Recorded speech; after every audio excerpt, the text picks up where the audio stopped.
Hey, are you here? Yeah. You know, your being here means that you made the choice, that these next moments will be spent with us, tuned in to the Paul Leslie Hour. Take it for granted? Not a chance. We thank you. Thank you for connecting with us. You know, it was a simple dream. Your host, Paul Leslie, wanted to talk to interesting people and share those talks with people like you. Now, the first broadcast was October 13, 2003, on a station that is still around today. Oh, the platforms have changed, but it's still pretty much been go, go, go, go ever since. And here we are, 20 years later. Hey, we got a terrifically special guest today, Mark Schiff. He's a top comedian. You're gonna laugh a lot. On a recent trip to Boston, Paul had the opportunity to see him live. Now, Paul remarked that Mark Schiff is one of the funniest comedians he's ever seen. So now Schiff has a book entitled, Why Not? Lessons on Comedy, Courage, and Chutzpah. He also hosts a great podcast called You Don't Know Schiff. Mark is a super interesting guy, you'll see. Hey, real quick, you know, you can help the Paul Leslie Hour and our ongoing mission of helping people tell their stories. And the way you help is visit www.thepaulleslie.com/support. Or instead, you can just subscribe. Paul Leslie's YouTube channel. Won't you please? We say thank you, and we mean it. We'll feel very good about this interview with, hey, Mark Schiff. And if we're lucky, you'll feel the same. Now, come on, let's listen together. Well, ladies and gentlemen, it's a very special occasion today. I have the chance to speak with comedian, author, actor. I've seen him live. He is a dynamo of force for humor when you see him on stage. Ladies and gentlemen, welcome Mark Schiff. Hello there. Good to see you. Great to see you. Although we never really met, you got a chance to see me. You were sitting in the audience. I was sitting in the audience. With your wife? Yes, indeed. And you wrote to me, and that was very nice. And you said some very nice things about my little show there that I did there in front of, was it like 3,000 people? I wouldn't be surprised if there were more than that. Yeah, there might have been. We're talking about, this was at the Wang Theater in Boston. A beautiful theater. My goodness. I thought, anyways. No, it's gorgeous. And traveling with Jerry, I played the nicest, most beautiful theaters around the country, and also many vaudeville houses that were built in the 20s and the 10s, and that hosted every incredible act that ever lived. Yeah. It's an honor. You know, at the Wang, I stepped on stage, you know, Bob Dylan was just there, and I mean, everybody.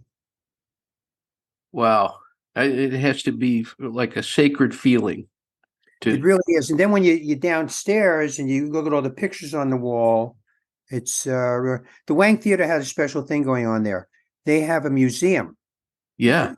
Traveling museum. And right now they're showing Bruce Springsteen, and then they had Bob Dylan last month. And they have these beautiful pictures on the walls with things written. It's just really sensational. So tell us, Mark, what has always been the purpose of the art you create? Of the art I create? Yes, sir. That's a terrific question. No wonder I decided to do this. I knew you were filled with terrific questions. Thank you. So very kind of you to call it art. And that's nice. I am strictly, as far as my stand-up is concerned, an entertainer. I only care about one thing. And I've talked with Seinfeld about this many times. When we started out, we had two jobs in life when we started out: to be as funny as we can possibly be and write material. Huh. And all we care about is making the audience laugh. Neither one of us have a message to employ. We don't. There's no politics. We are old-fashioned entertainers that only want the people like you, which happened to leave going, wow, what a show. I feel better. That's it. That's what the art's all about. I like that. I wish that more entertainers had that kind of philosophy, or if you want to call it philosophy. So do I. They all used to have it. Every comedian used to have that, except for maybe Mort Saul or someone who did politics and a couple of other guys. But, every comedian came out and they just were entertainers. You paid your bucks. Now laugh. That's what we're there to do. I'm not looking to show anybody how smart I am or how much I've read no, that's not my thing. Some of the stuff that you're saying here, it does make me wonder, what does a guy like you think about the old time comics, like before this era? A lot of people kind of just overlook, a lot of these guys that are gone, but over the last couple years, I've been going back and trying to find old recordings. And man, some of these guys, they were hilarious. What do you think? So, Jerry and I are both kind of historians. Not kind of, we're historians about the old comics that came about. Gilbert Gottfried, one of the great historians of all time, who passed away, on his podcast, on The Greatest People. Those people paved the way that we can do what we do today. And you ever hear of Rick Rubin, the music producer? Sure. Rick Rubin has produced arguably some of the greatest music, in the last 20 years, 30 years. He said when he hires a band, if he's going to work with a band, if they don't know their history, he will not work with them. He said then they're probably one album wonders. If you don't know what came before you and what they did, you're probably not going to be worth your weight in salt. Wow. That's what we do. Jerry's always sending me comedian stuff. I send him. Other people send me this, and they say, if we troll YouTube, it's to look at the people that were before us, and we watch the new stuff now. I watch the new stuff now. I just watched a couple of new specials on Netflix, but yeah, Alan King, Shecky Green, Buddy Hackett, you name it. Don Rickles. Who's funnier than Rickles? Yeah. Well, just out of curiosity, this just popped into my head. Did you know Freddie Roman? Yeah, I knew him well. I worked with him about 2 years before he died. We did Catskill on Broadway in Florida. I did it with a couple of other people, with Sarge, great comedian, and Jay Johnson was on that tour, I believe. And I knew Freddie well. In fact, he called me when my book came out, Why Not? Lessons on Comedy, Courage, and Chutzpah. Out of nowhere, Freddie gave me a call and congratulated me. He was very kind. Freddie was very, very big on calling people. He liked to phone people and say hello to them and see how they're doing and wish them the best. What about your life has surprised you? It's a great question, too. You're going to have to stop with the great questions. Enough with the great questions. I was talking to some people the other day that Rich Scheidner, who I wrote my first book with, I killed True Stories of the Road by America's Top Comics. It has 200 road stories in it. So Rich and I wrote this book, but we both agreed that we have been able to earn a living and not have to take a day job in 45 years. I've never had a boss saying to me, Mark, you're slacky, nothing. Nobody ever said to me, Mark, look, you're 4 minutes late. And, so this has been one of the great blessings. In fact, we were talking the other day. Look, I never got my own sitcom like Jerry. I tried. It didn't work out. I didn't become a giant star. But I have worked nonstop for 99% of the time of my career. That is incredibly surprising because almost everyone I started with is out of the business already. Wow. It's remarkable, really. Yeah. comedians are not cut out to work with other people. It's not in our DNA. We don't. It's not that we don't like people. We just don't like being around them too much. I probably said this too much on this show, but one of the things that always just fills me with wonder about comedians is that, like, there's a lot of people that you could go and see, and you got a whole team of musicians. You got the band behind you, and they're all, they're a part of it too. And then, you go and I always say, you go and see Paul Simon. You're going to want to hear him do Bridge Over Troubled Waters. You're going to want to hear him do Kodachrome and any number of wonderful songs. But a comedian, like, if I go back and I see you in 2 years or next year or whenever, if you do the exact show, although some people can get away with that, I'm going to be like, yeah, Mark did the same jokes. Right. It's a lot of pressure. Tremendous amount of pressure. Yeah. So, with comedians, and you're right, for the most part, they want, they want to see new, but they don't mind some of the old hits. Right. And it's not like the audience is 99% the same. There's a lot of people in this world that go see comedy, and next time you go and you bring somebody that's never seen this person, but they want to see some of the hits. They enjoy that, but at the same time, they want to see new, and it's tremendous amount of pressure cultivating new material of high quality. Right. New material. iPhone. Apple doesn't come out with a new phone every 3 months. It's it's very hard to. So, a lot of comedians now, and God bless them, they'll do a special after special, and it just doesn't have the high quality, some of them, as it did before, because it can take years to create a whole new thing. Right. One word. Again, Jerry Seinfeld will search 6-8 months for one word. That's incredible. Yeah. Really, but on that note, when I was observing each of you guys up there performing, I noticed that, like, there was like not one beat that felt out of place. There was no like, okay, this part here, this was waste. So, it was just clean. Yeah, we're anti-fluff. Yeah. There's no filler. We don't like filler. 100% meat, no filler. You've heard that commercial. So, right. Everything needs to flow, and it needs to be big and boom, boom, boom, boom, boom. We're like Mike Tyson. We're looking to knock you out.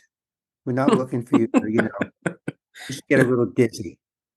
Right. Well, I mentioned at the beginning your book, Why Not? Lessons on Comedy, Courage, and Chutzpah. So tell us, a lot of times when people write something, even speaking from personal experience, you can write about something that's seemingly mundane, and then you have a personal revelation. You realize, like, wow, I never realized this about myself, but I know now that that's true. Did you have any revelations like that writing this book?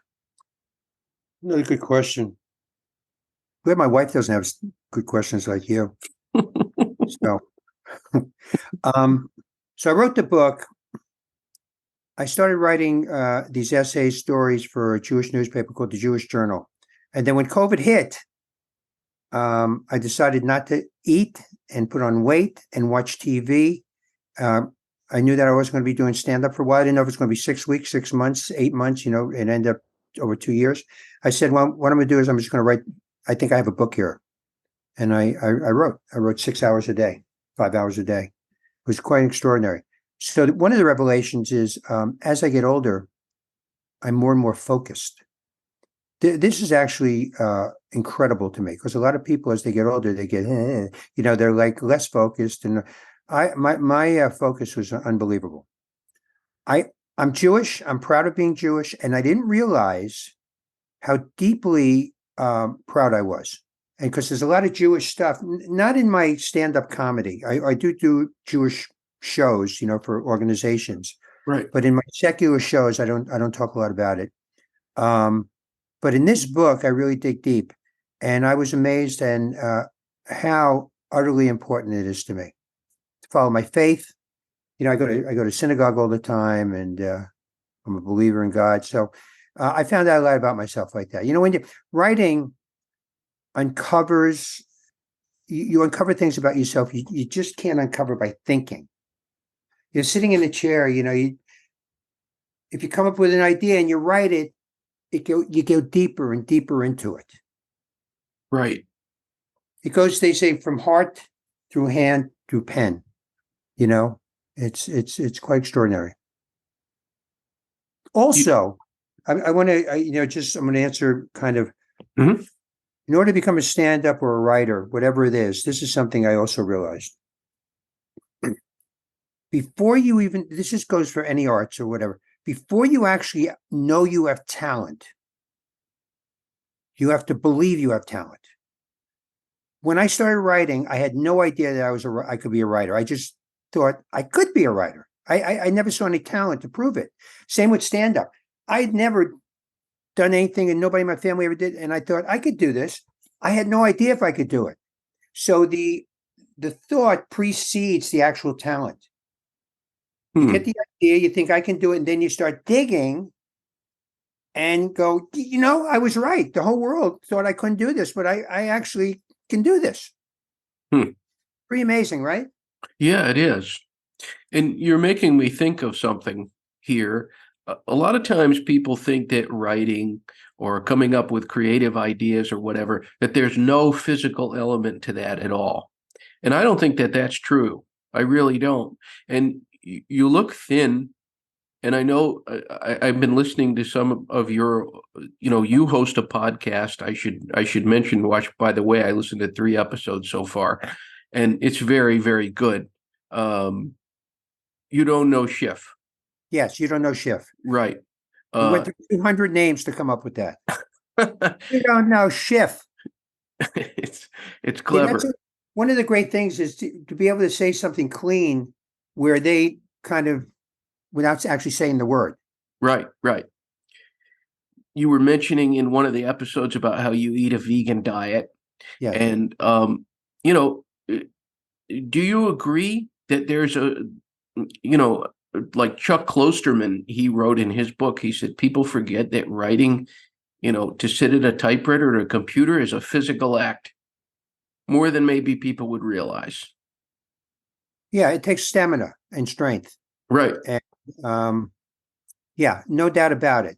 You also have, in my particular case, and I lost 50 pounds years ago. I've been able to keep it off. I exercise 7 days a week, and I'm a vegan, not for any political or moral reasons. I'm just strictly for health.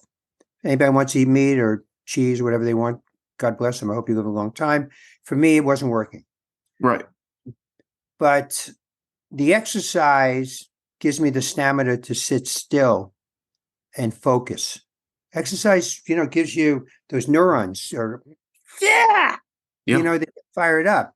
If I'm just sitting smoking cigarettes, and listen, a lot of great writers, drank alcohol sitting there, smoking cigarettes and drinking coffee. Many of them died young. I believe you can get a great effect from exercise and living fairly, as clean as possible. So it is a physical. It's yeah. The subtitle of the book, it has the 3 C's: comedy, courage, chutzpah. If you could only take one of those tools to weather the storms of this life, if you imagine life like you're in a boat, there are 3 great things to have, but which one do you think is the most valuable? Lessons on comedy, courage, and chutzpah. God, that's again, you did it. Wow. Each one represents something. I don't know if you could have a full life without all 3. You need comedy in your life. Could you imagine a world with no comedians? Look how depressing it is, this world right now. Could you imagine if they just sucked the comedy air out of it and there was no more comedy? How freaking miserable this life would be. And I'm not just talking about comedians, that make you laugh. Your little kids make you, whatever it is that make little kids naturally just start laughing. They think something's funny. Comedy. Courage. Takes courage to lead a full, strong life. There's no doubt about that. I can't tell you, I sit down to write. That takes courage. Absolutely. Yeah. And chutzpah is like gonads. It's like you ask, like you ask people. You had some very big stars on your radio show. Woody Allen and Willie Nelson, maybe, did you say? That's right. Yeah. That takes chutzpah to go over to these mega world-class stars and say, listen, would you come on my radio show, even though you probably never heard of me? Yeah. That is chutzpah. And without that, you wouldn't be the success you were today. Thank you for saying that. I really appreciate it. And it's true. I mean, like, I'm not bragging or anything, but I can say this because your episode, we're hitting 20 years. And there have been some amazing guests, you included. And, I'm not a big name or anything. Most people have never heard of me. But I do have, I'll admit, chutzpah. And sometimes when I am asking, I'm almost thinking as I'm asking, like, Paul, who do you think you are? Well, when I read your email to me, I could feel your earnestness, however you say that, and I just got a very warm feeling from it. So, Thank you. Which is very important, because you can have chutzpah, but if you don't have what goes along with it, which is warmth and sincerity and some sort of humanism, they're not gonna respond to you. Yeah. I had the same luck as you. I mean, Katharine Hepburn, the greatest actress that ever lived, won the most Academy Awards in history, became a friend of mine because I went over there one day and started talking to her. Anthony Hopkins, Bob Dylan came to my house because I was at a nightclub one night and he was sitting there, and I said, listen, you don't know who I am, but why don't you come over to my house for a cup of tea after the show? Bob Dylan in 1976, at the height of his fame, he said, all right, I'll be there. And he came over with his wife and another guy for 40 minutes to my house. That's chutzpah. Yeah. Well, I'm a huge Bob Dylan fan. I love Bob Dylan, and I'm very curious to know, being up close and having him over to your house, was there any feeling of, sometimes you meet somebody and it's like, holy cow, look at this guy. And then you sit down with him and it kind of, you settle down and you realize, okay, here he is. He's drinking tea just like I am. Did you get that feeling like, oh, he's just a guy? No. That's a great question. And the answer is no. He came to my house. 60 people followed him from this nightclub called The Bottom Line. And then when he saw me, he remembered what I looked like. He didn't know me. And he looks at all these people and he goes, hey, man, my friend's here. I got to go, man. And he came up to my house. And he never once answered one question about himself. All he did was he stood at a little waist-high ladder. I had a little step ladder. And he kept hitting the ladder, like drumming like this. And he kept asking me questions about myself. It was amazing. It was amazing to be in his presence. Sometimes there's a couple of people in this world, when you're in the presence of greatness, and he's one of the greatest that ever lived in the history of the world. Well said. Freaking Beethoven over the house, you know what I mean? It's crazy. So no, I didn't feel that, but I have met other. Bruce Springsteen talks about meeting Elvis and that being a big letdown. He climbed over the fence at Graceland when he was a kid, and he actually ended up meeting Elvis. And I think he said, "Don't meet your heroes because you're going to get let down most of the time." Right. Well, meeting comedians, by the way, is generally never a letdown. No. No. When I can't think of one comedian, old and new, that I didn't enjoy spending time with. They're just so friggin' entertaining, and be able to chat with them and get up close to that working funny mind. Yeah. Yeah. The comedians, I found are very interesting people. More, there's nothing, it sounds like a kind of contradiction, but there's nothing silly about comedians. Yeah. you know? A few of them, like Jerry Lewis, and a couple of these guys were always on. But hey, but for the most part, we're trying to figure life out. We're trying to figure out what annoys us and how to make that funny. Yeah. You can't make anything funny if it doesn't annoy you. Right. And I was thinking when I was watching you and Mr. Seinfeld on stage, I was thinking, how would I describe this? And I thought, it's kind of like cheerful cynicism, Yeah. So Yeah, I agree. Great observation. I want everybody out there to go to markschiff.com, and that's spelled S-C, SCHIFF.com, markschiff.com. And when you click on the photos, you're going to see many, many fascinating people. You've been an entertainer for a long time. And I was looking at all those pictures and I was thinking, who would Mark Schiff say the nicest person? Who is the nicest? Not the one you were in the most awe of, but it just amazed you. Wow, how nice.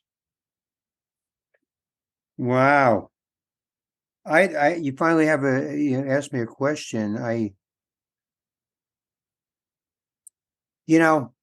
I can't answer that as a one person because, and I've told this many times, I've been so blessed with meeting the nicest people and the people that have been so utterly kind to me. I'm just lucky. A lot of people, and you'll find that from comedians too. They're very people. Listen, I that's not been my experience. When I started in comedy, this was the most supportive group of human beings you can ever imagine. We all had no careers, no nothing, but we would help each other, and everybody was so nice. But I want to comment on that word "nice" for 1 second. I heard, some great writer. He said, somebody asked him a question: if you could change one thing in your life, what would that be? And he said, I would have been nicer to people when I had the opportunity to be nice. That really resonated with me. He said, if I could go back to some of those situations when I had the opportunity to be nicer and more caring, I would change that. Interesting. And that's the way I feel.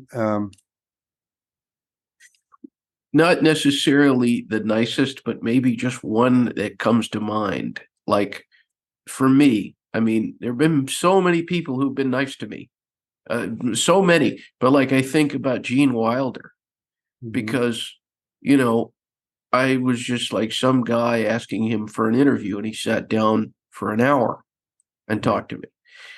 Is there somebody that just pops into your mind, like maybe from the beginning? Yeah. Well, Anthony Hopkins, the great actor, he was so nice when he didn't have to be. There's a story in my book about it, but it was Chutzpah again. He was starring in a play called Equus on Broadway. He was the rave of Broadway. I mean, all the Emmys and everything, whatever. So anyway, I went over to one day. I was in a little theater company. I said, listen, I'm in this little theater company. Would you come down and talk to the actors? And he looks at me, he goes, who are you? So I said, my name is Mark Schiff. He goes, all right. And he gives me his phone number. Now, first of all, give me a phone number from one of the biggest Broadway stars. He'd been in huge movies. He gives me his phone number. He says, all right, call me up. So I call him up, and he comes down, and he brings with him scenes from Chekhov plays. And he starts directing all of the young actors in these scenes. Then he comes down again. But where he was really, that was nice. But where he really was nice, he calls me one night around 2 a.m. and he says, listen, that artistic director of yours is bad news. He's dangerous. And I'm worried about all you young actors. He goes, this guy is trouble. You got to get away from him. And none of us saw this. And then one day, the guy turned on us. That artistic director started pushing people and hitting them and demeaning them.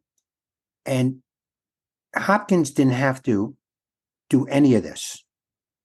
And we talked, and I actually became kind of friends with him, and I see him occasionally, and he always brings up, he goes, I'm so glad you got away from that guy. So when people of that magnitude take interest in young people when they really don't have to, strangers that have nothing to do with them, that's a nice thing. It goes beyond nice. Absolutely. You were mentioning, or we were talking about Bob Dylan earlier. And one of the things that amazed me about the show at the Wang Theater in Boston is I was curious, the music, the interludes that we all heard, was that just what the house was playing? I get the feeling that maybe it was specifically chosen. Jerry's music, yeah.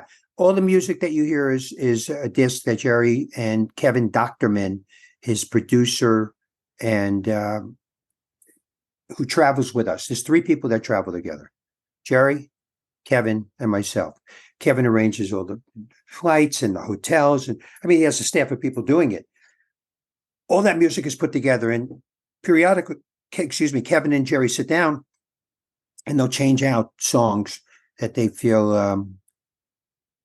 Because when he plays New York, New York, that's the last song you hear before the show starts. The people start clapping when they hear that. The lights go down a little. The New York, New York comes on. It's arousing. Jerry's Mr. New York. Yep. And the show has begun. So no, they pay big money for those songs. Yeah. ASCAP charges a lot of money to rent those songs out for the night. Certainly. At a freebie. Tell us some of your favorite music, just in general. Just a few.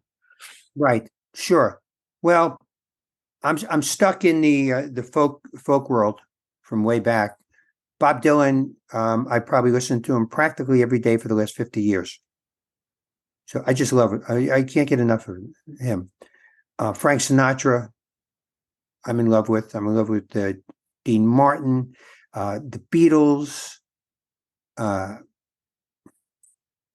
Some of the, I can't really mention Hank Williams. I love deeply.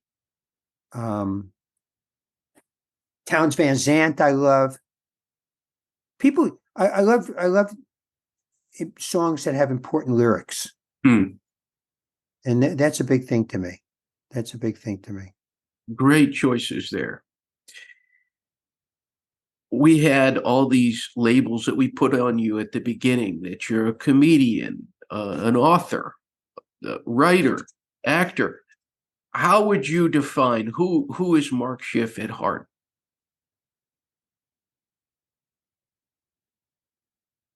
That's a good question too. So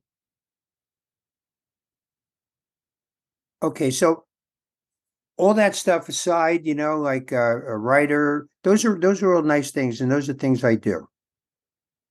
But I have a job here, and I believe there's a creator, and who I am is I work for the creator, and it's my job to be kind and as helpful as I can to everybody I come across.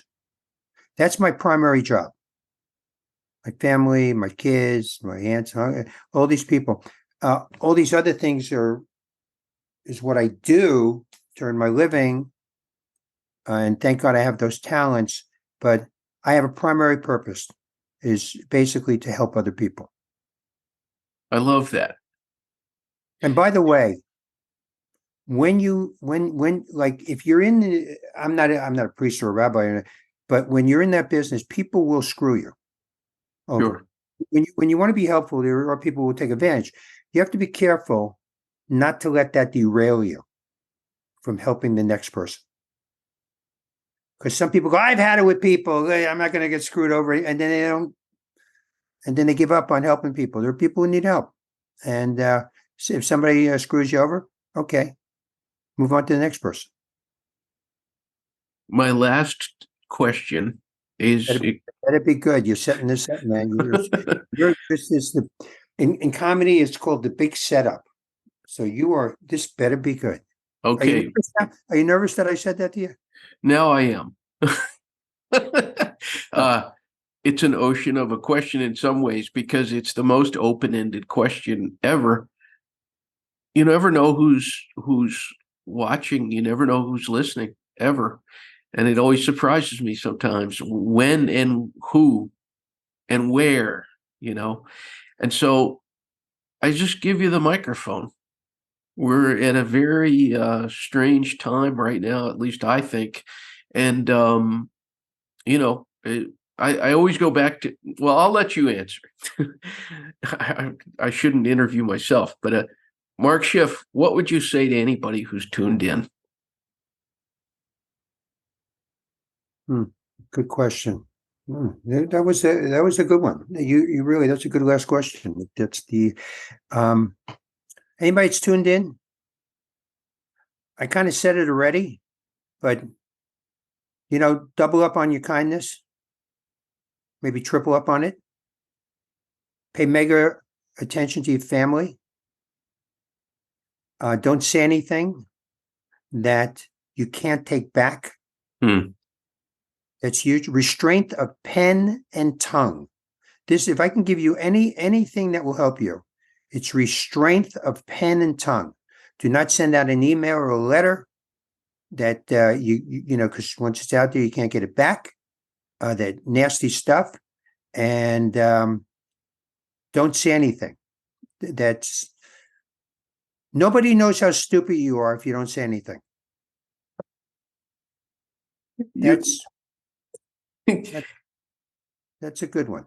It's a very good one. You managed to say something profound, wise, helpful, and funny at the same time. There you go. So that's my message to people. I'll give you a little parable on that, okay? All right. Have a second. So this guy did something. He said something nasty about somebody, and somebody said to him, it's really not good to do this. And he goes, well, how can I take it back? Like what can I do? And he says, I want you to do this. I want you to take a feather pillow. I want you to go up on a roof. I want you to take a knife and cut the pillow open and empty all the feathers off the roof and let them fly all over the place. And then after you've done that, I want you to collect every feather back. So once you say something to someone that's a feather pillow that's just gone out there and it's spread all over and you can't ever get them all back. So that's what to be careful about. Look at that. My watch just answered. So that's really the thing there. Watch what you say, especially if you're married to your wife, because they have memories like you wouldn't believe. Yeah, no, that's very true. 33 years married, and my wife's the greatest person in the world, but man, she don't forget nothing. Well, everybody out there, it's markschiff.com, SCHIFF. And also, don't forget the book. Do not forget the book. It's Why Not? Lessons on Comedy, Courage, and Chutzpah. And Mark Schiff, it's been a great pleasure. You made me laugh, you made me smile, and you made me think. Can I teach you one thing? Okay. Chutzpah. Chutzpah. Huh. Huh. Huh. Chutzpah. Huh. Huh. Go practice and call me in a month. I will. All right. I'll rewatch and practice.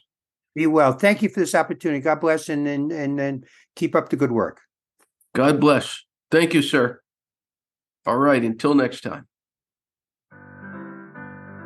We thank you and appreciate you dropping in for the Paul Leslie Hour today. You can help the Paul Leslie Hour in our mission to provide independent media content like this by visiting www.thepaulleslie.com/support. We truly thank you. This is your announcer speaking. performance of The Entertainer intro song and Corina Corina outro song, courtesy of John Primorano. Well, that's it for today. So until next time, be safe and be good.